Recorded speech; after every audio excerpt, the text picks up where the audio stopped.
I'm Lee Moore. I'm Rob Moore. And this is the Chinese Literature Podcast, Rob. Today, we are looking at a poem by Li Bai that I translated. Indeed. And in fact, when you sent it to me in the terms you used, my first response wasn't, sweet, Lee is translating a poem by Li Bai. My first response was, this is going to suck. I think you said you can't do that. I don't think I said that. That's what I was thinking for sure. I translated a poem by Li Bai, and I proposed to do it in frat-boy-ese. You were inspired by Maria Headley's, what we say, street slang translation of Beowulf, and how well that worked.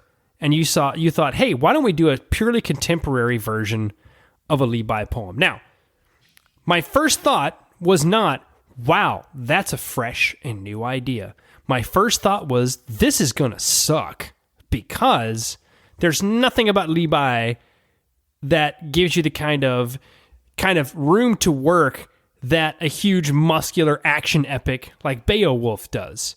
Now, to my surprise, when I read your translation, although it definitely does not sound like the Li Bai I hear in my head, I was like, this can actually be somewhat interesting. So let's actually start with this question, Lee. Did you start at point zero, read Maria Headley, and then go, wow, I should do that? Or were you already sort of thinking about doing this? I was not thinking about doing this. It's actually something after I read, so Maria Devana Headley translated Beowulf. It got published, I think, last year. Really amazing translation. And I read her translation, and I was like, wow, that worked way better than I thought it was going to work. And then what happened is on December 31st, as midnight was approaching, I was hanging out with my mom and my dad and my daughter. My wife was back at home with the cat. I was in an Airbnb. I was the only one awake. I was having a beer, and I was translating this Li Bai poem. And in the middle of it, I realized my translation was so stale and so kind of like archaicized.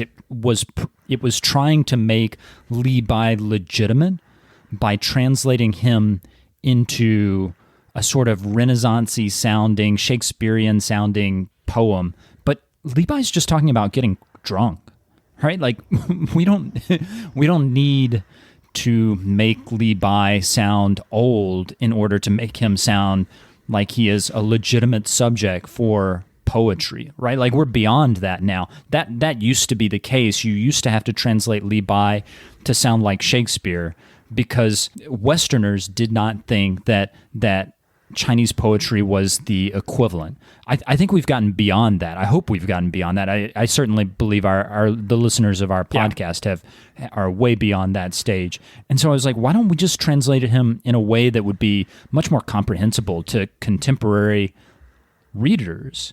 And this is a poem about getting totally wasted. This is a frat boy poem. Li Bai is the ultimate frat boy. And it's still a work in progress. I should point this out. It's not like you've published it or anything yet, which is kind of a new thing for us. We don't usually podcast on stuff that isn't finished yet. But it's a fascinating question, because one of the things that can sometimes mess with readers of Chinese poetry for the first time is the thought that this doesn't really feel like poetry, right? When I teach Dufu to students, for example, if I just give them the English translation, particularly some of the sort of prose poetry versions, which are my favorites personally, think of David Hawkes, for example. If I don't preface it by saying, hey, this is a poem, 9 times out of 10 they read it and they're like, it's nice. I don't really see why we're studying this, right? It's not until you break down all the ins and outs and the complexities of the Chinese prosody that people go, oh, wow, that's amazing. Right now, I only bring that up because it would not necessarily occur to the average translator to go, hey, the thing is, Chinese poetry isn't Western poetry. It doesn't have to be, like you mentioned, Shakespeare. It doesn't have to be quote unquote high art.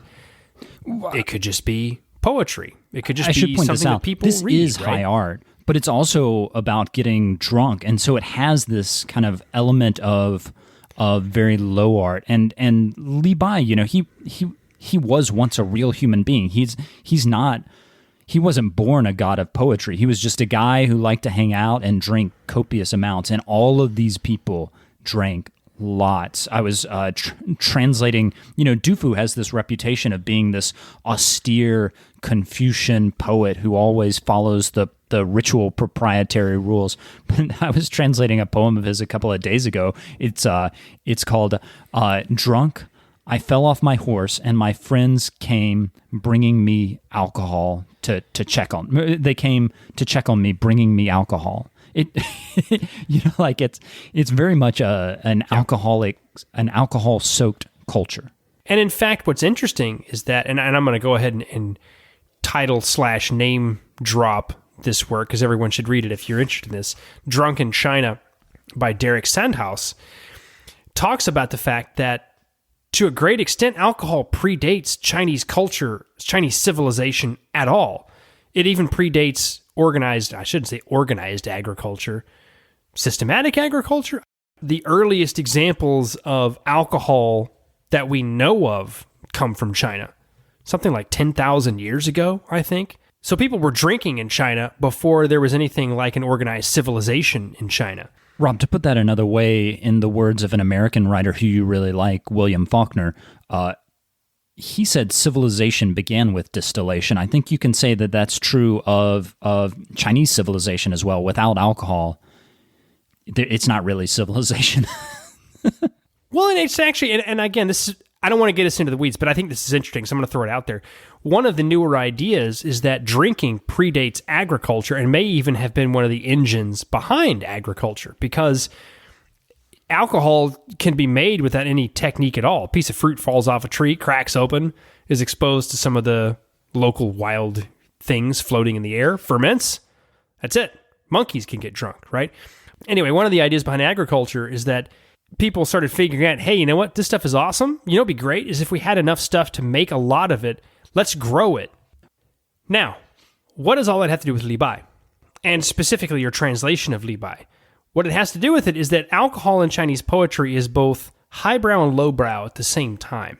You can read translations of Li Bai drinking as a refined sort of a poet drinking alcohol and writing refined poetry, or you can read it as something different, which is just him getting hammered. I think we should read this poem as both him getting hammered and him finding in alcohol some sort of solace for how for the problems of the world. And that's not, alcohol becomes this way to complain about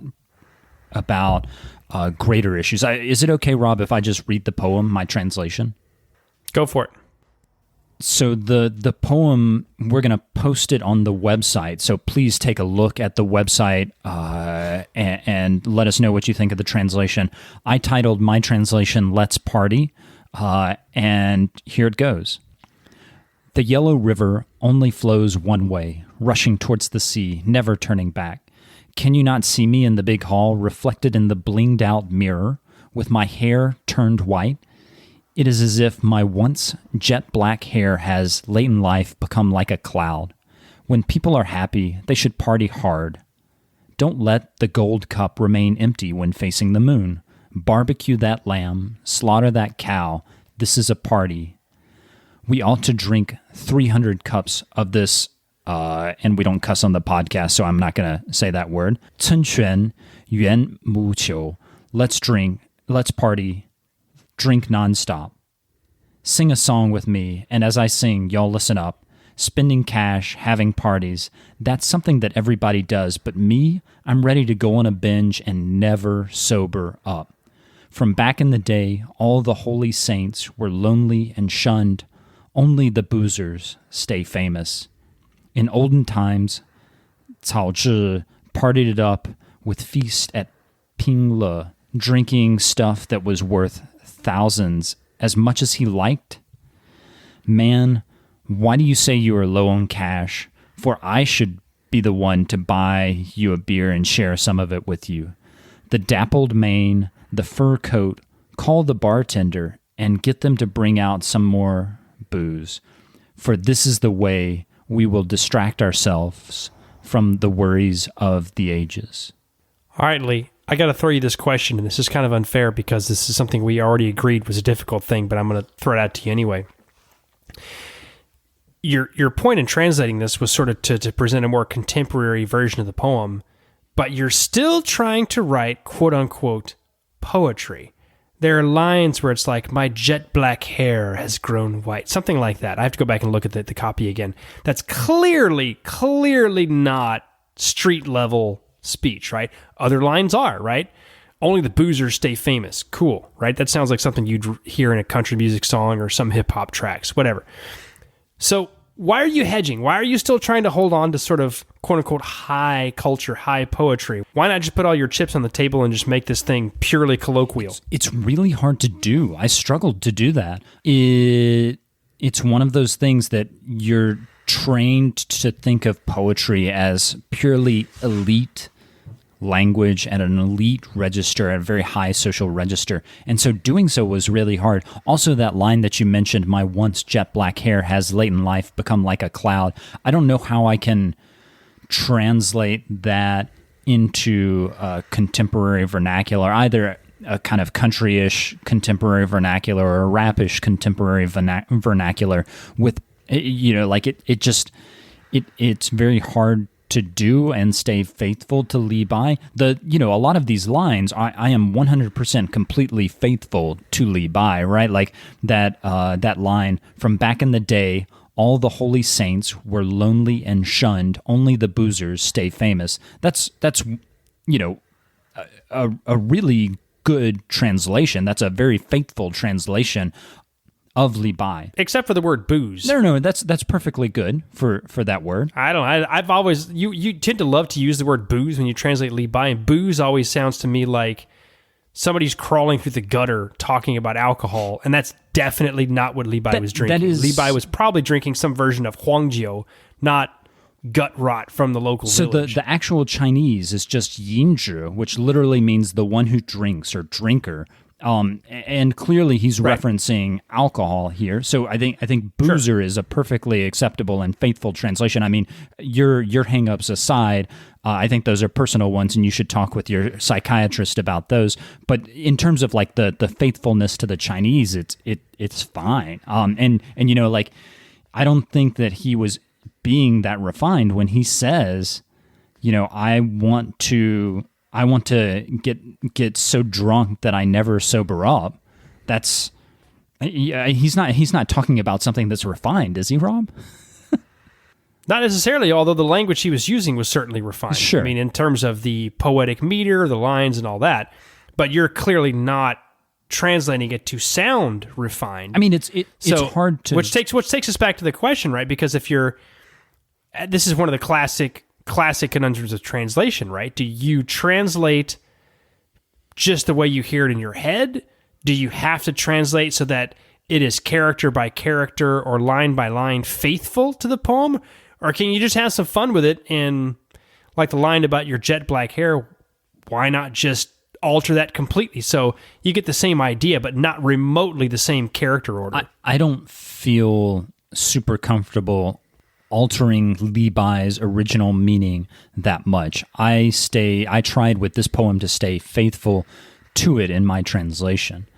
It's interesting because for many, the idea of making it a purely contemporary poem would be unfaithful because Li Bai's poetry wasn't something that somebody in a village could just pick up and read in Tang Dynasty China. It was not meant for, I mean, he was writing originally in any way for the emperor, for the literati. He wasn't writing for the dude in the street. I mean, and yet you're writing for the dude in the street. He's writing for the dude in the bar here. I mean, his friends are very educated and they're the ones who are reading this, but he is definitely writing for very well-educated alcoholics.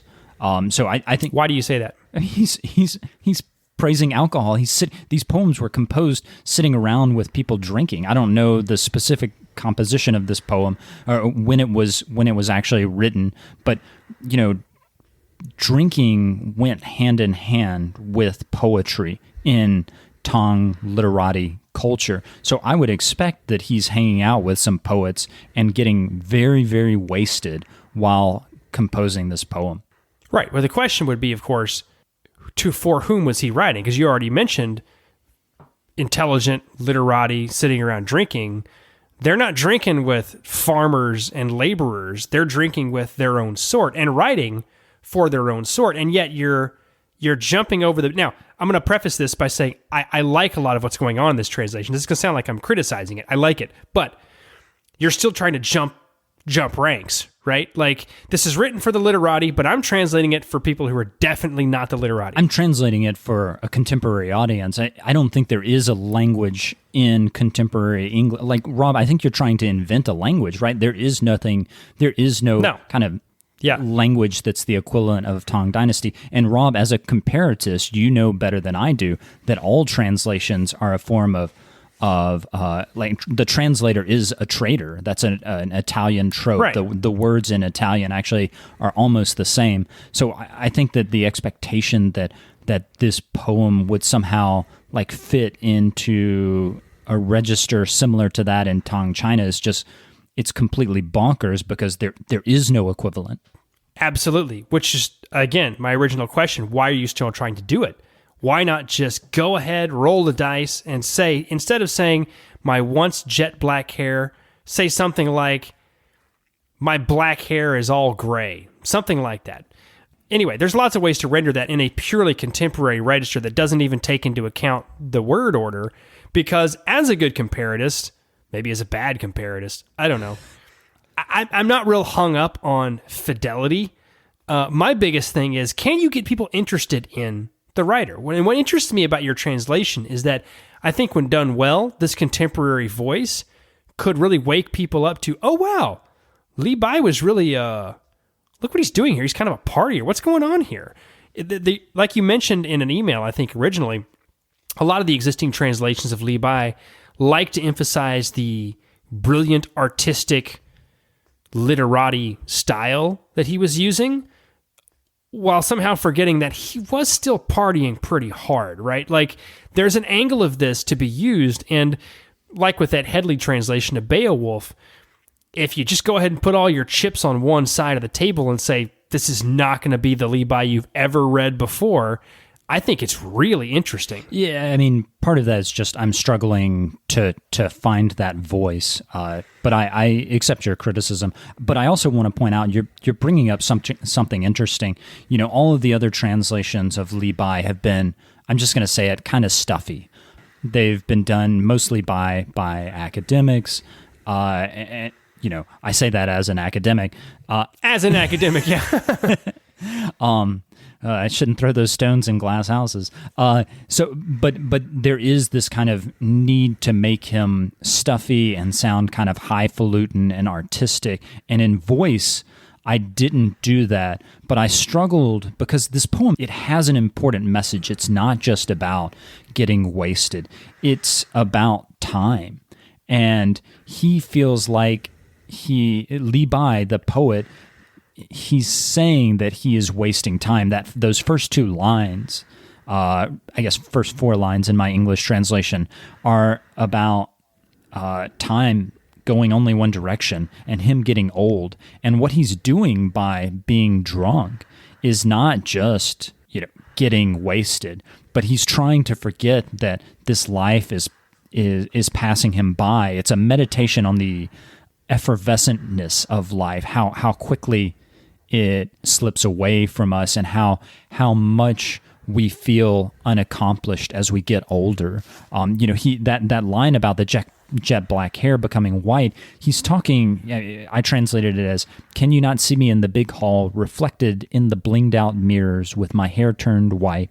It is as if my once jet black hair has late in life become like a cloud. You know, he's meditating on whether or not becoming an official, that is getting a real job, as we would put it in today's language, whether or not that's a complete waste. You know, everybody in the Tang Dynasty wants to get one of those positions with the government. It's the end all be all of what you needed to do to be considered a success. You know, like get that big job with the big house.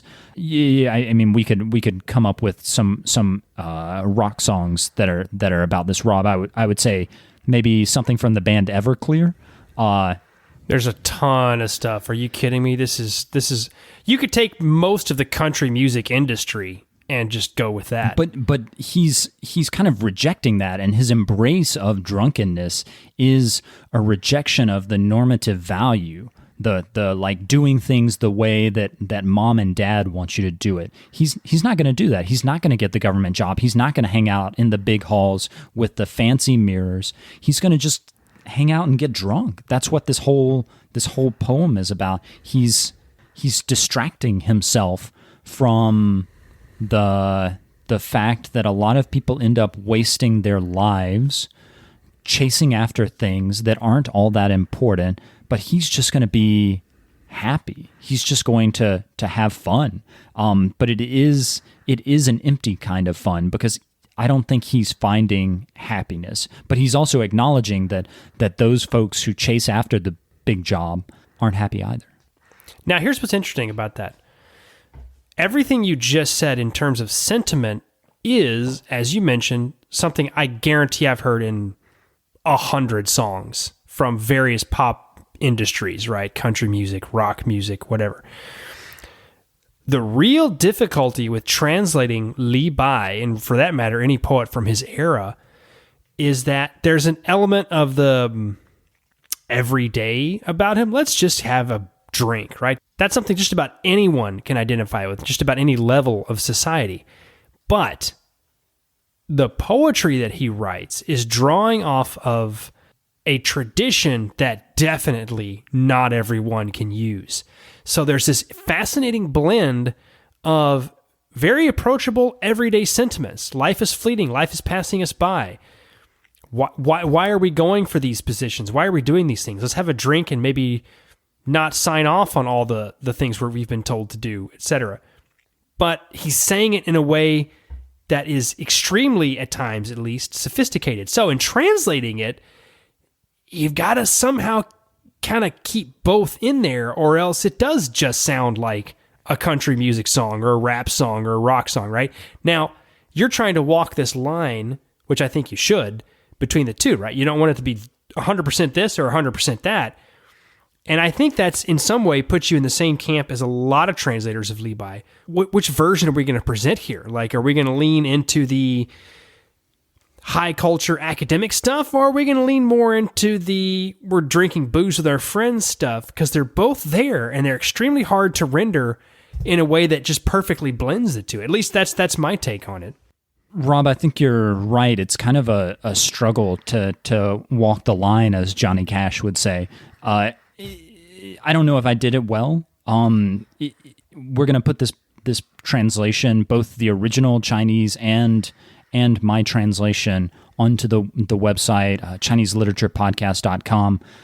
Please go check it out. Let us know what you think of the translation. And Rob, if they want to reach out to us, how should they do that? Look us up at Twitter, ChinLitPod, Patreon, of course, Chinese Literature Podcast. And of course, as Lee mentioned, the email, ChineseLiteraturePodcast@gmail.com. Do let us know what you think of the translation. We're also very interested to hear what you have to think about a much more colloquial contemporary translation of Li Bai. Is it something that just you can't stand, it drives you crazy? If so, why? Or is it something that really makes you excited? And if so, why? Rob, I think that's a great place to end it. I'm Lee Moore. I'm Rob Moore. And this is the Chinese Literature Podcast.